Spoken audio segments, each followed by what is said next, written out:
This is Three Dog. How can I help?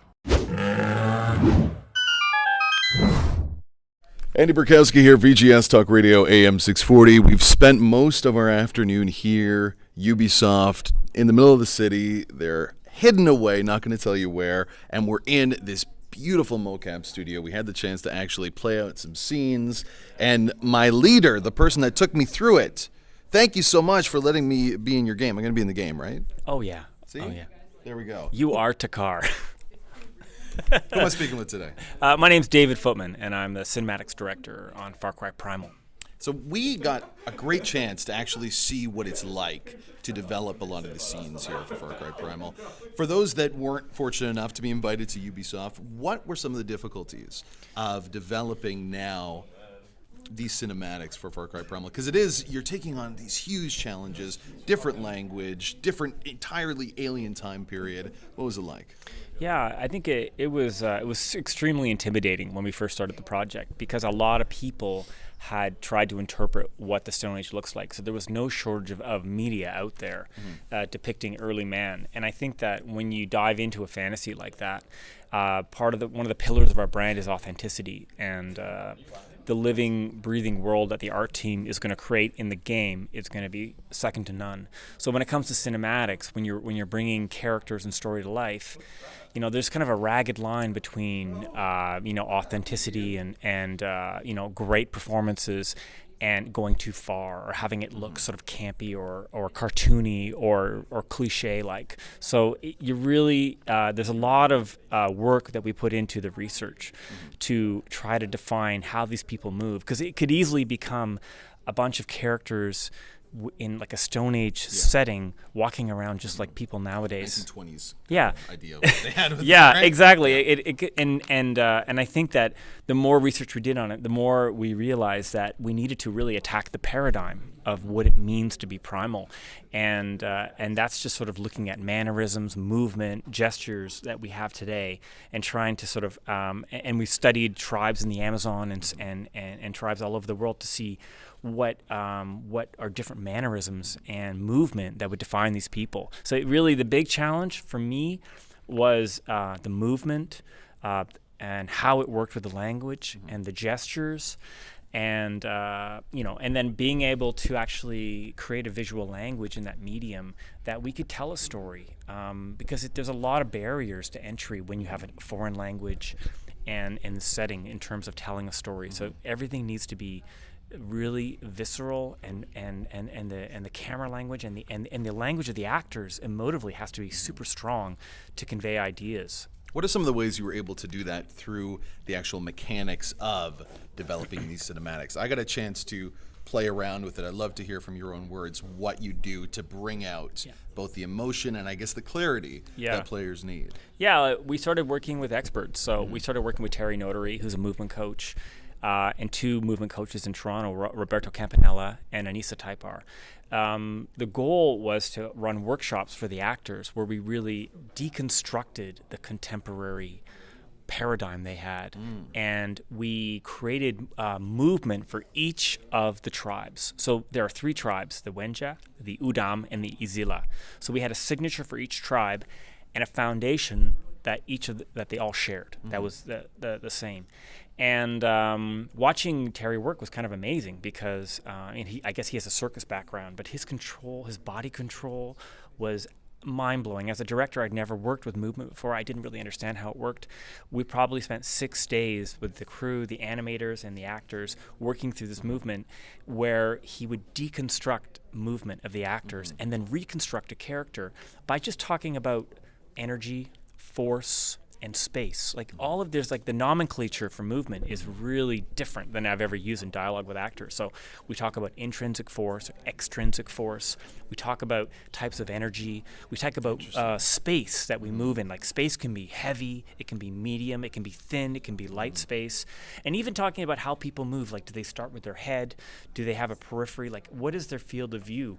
It was a whole new way to understand what an actor can do to create a character from like the inside out, right? Which is like they're not putting it on; it just comes in out. And did you think when you were, tasked to create cinematics with a video game that you'd have to relearn the age-old basics of like theater in the round and become that kind of, I guess, artist of trying to develop these sort of things? Yeah, I mean, for me, it was such a different experience. Usually, I've mostly worked in contemporary. I've done some fantasy, but I've never done something that. And I guess the fear is when you're creating something is that there's no proof of what it was really like.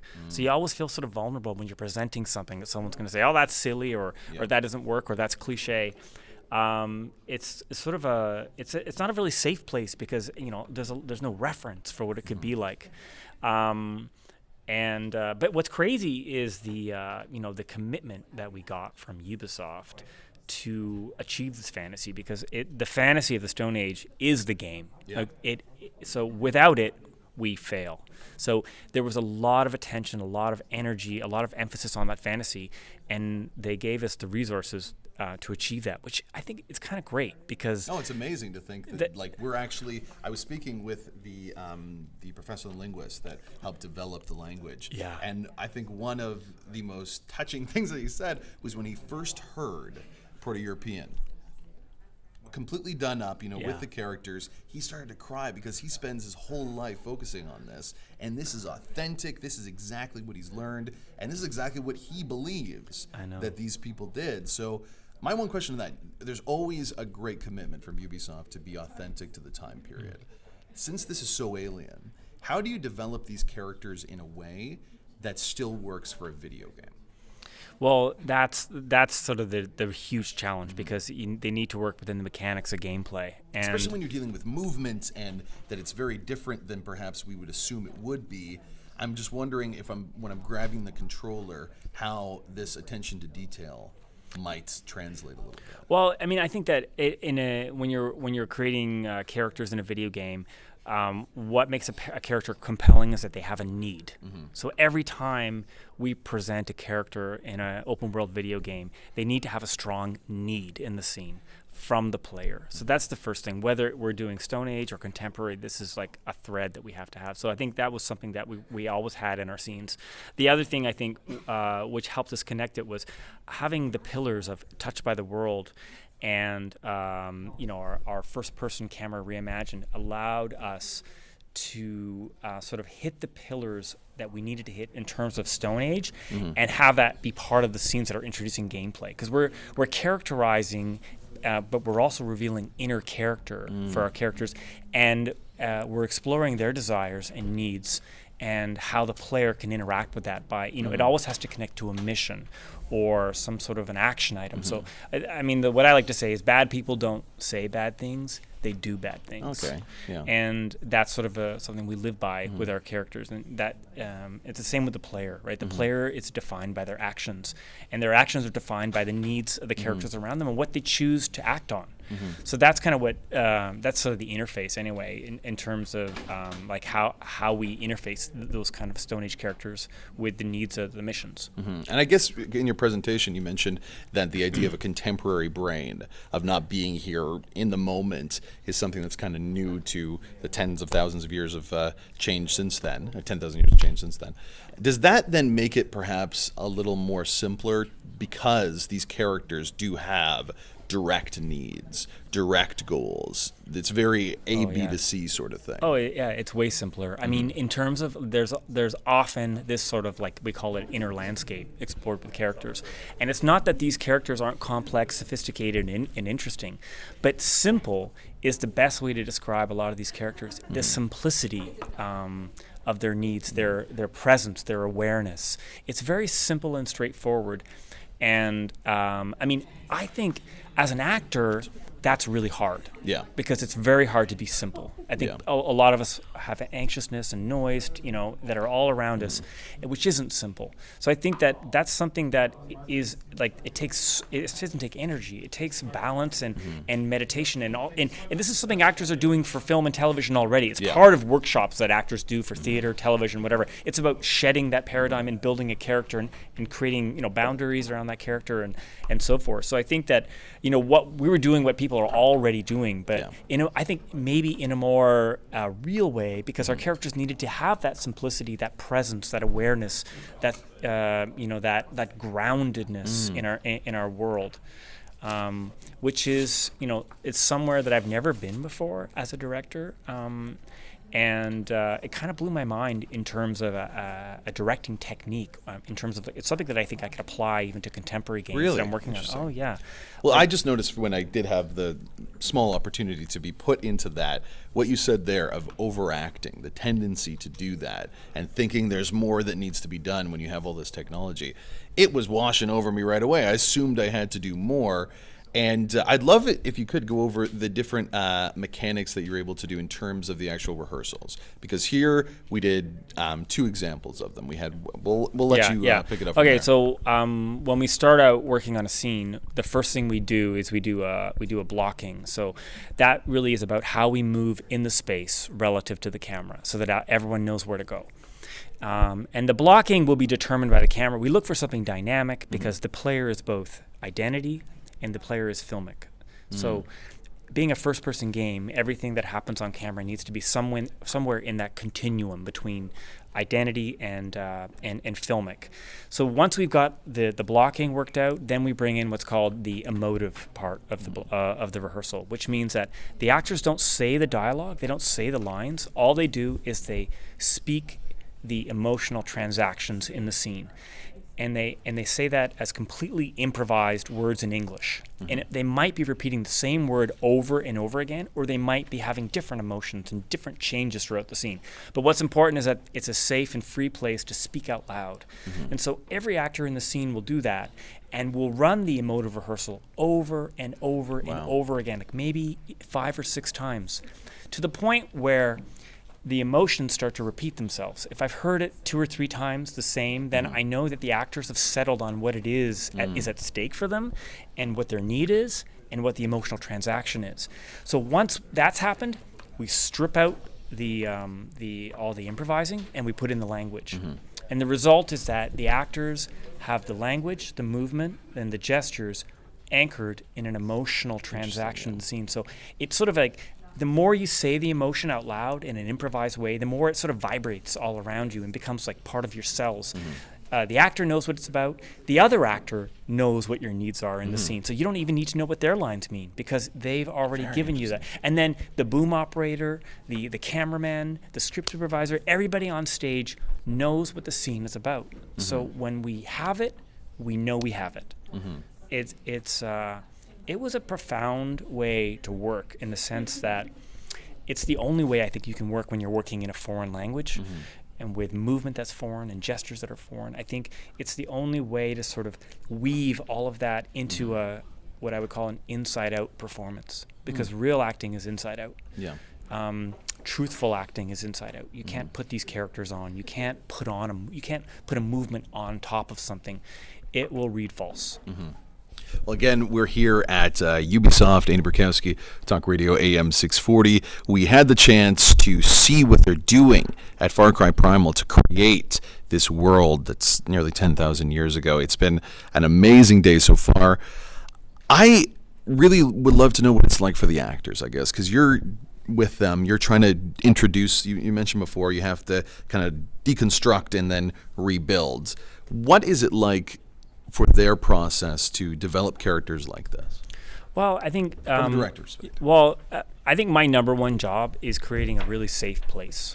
So in general, when you're working in a performance capture volume, it's quite a hostile place in terms of technology. You're surrounded by 80 cameras and lights and technology and wires, and it doesn't look anything like a set. You're not wearing wardrobe. So in terms of all the realization, like all the tools that actors get, my job as a director is to try to make it a very safe place and to try to help them not see this technology. It needs to become invisible, and they need to be focused on the emotion, on the performance. They need to be focused on how they're moving through space, how they're connected to their bodies, and about truth, right? It's about truthfulness. If an actor doesn't know their lines, they're never going to be able to say their lines in a way that comes inside out, where they're like transcending the scene in any which way. So it's really critical. When you work in performance capture, we do a lot of rehearsals. We do more rehearsals than they do in television or film. I know some films, they do like a lot of like table reads and early rehearsals, but because of the technology, because of how kind of foreign it is in here, we tend to do rehearsals versus shooting 2-to-1. And even if it's a really simple scene, I run it like a football play, just by going through the body movement and the actions. What it does is it makes the actor relax and forget about, they can be very vulnerable, right? I mean, they're putting themselves out into a really vulnerable place when you're acting, right? So it needs to be super safe, because great acting comes when they take risks, and risks of looking stupid or silly, right? It needs to be a place where they can do that. And there's so many things that they have to forget here, like the cameras, the lights. It's just like a machine like a box on their face as well. There's a camera like 3 inches from their face. They're like in a tight black suit. I mean, it's really about overcoming all of that and making it that safe space. And I find that we have a lot more success with people who have some theater background, because it's not always centric to a camera. Because we can move the camera wherever we want in the scene. We use reference cameras just to judge and validate the scenes, but we find that people with theater backgrounds have a more consciousness of their movement in space and more connected to their bodies. Saying that, I mean, when we choose an actor that doesn't have a lot of theater background, it just means we need to rehearse more and prepare more before we do the role. When I think of the Far Cry games, I immediately think of irreverency, irony, the dedication to making me laugh in different sorts of ways I could never anticipate. A lot of that through the writing, a lot of that through the cinematics. Far Cry Primal, will I still have moments like that? And as a director, how difficult was it to kind of bring in that almost the Far Cry signature a little bit into that, into this kind of world, this kind of universe? It's so foreign. I can't imagine how you guys are going to do it. Well, and what you're talking about, that's the DNA of the brand. Yeah. And when I describe the brand, it's like a mixed drink. It's fish out of water. Okay. It's like, what the heck just happened, right? And it's insanity, right? These are like the pillars of the brand. So we definitely have those elements, but we haven't announced them yet in the game. Okay. So I think that some of the characters, some of the NPCs, we call them specialists that you're going to bring into your tribe. Some of these characters completely fit the role. And it's still, in your mind, from the research you have, is authentic, because like you said, that's so important to Ubisoft when you create games like this, that it is authentic. It is, and most of it is authentic, but when you know what the rules are, once in a while you can break them. So we definitely did break the rules to create some insanity and some really cool stuff. So I feel like all of that really crucial sort of DNA from Far Cry is still in the game, but it's a lot of stuff we haven't announced yet. All right. Well, thank you so much for taking the time. Really do appreciate it. Again, here, Ubisoft in Toronto, right in our backyard, and look what they're making. Far Cry Primal, going to be out very, very soon. I guess just a final note very quickly. What do you hope players get from this game?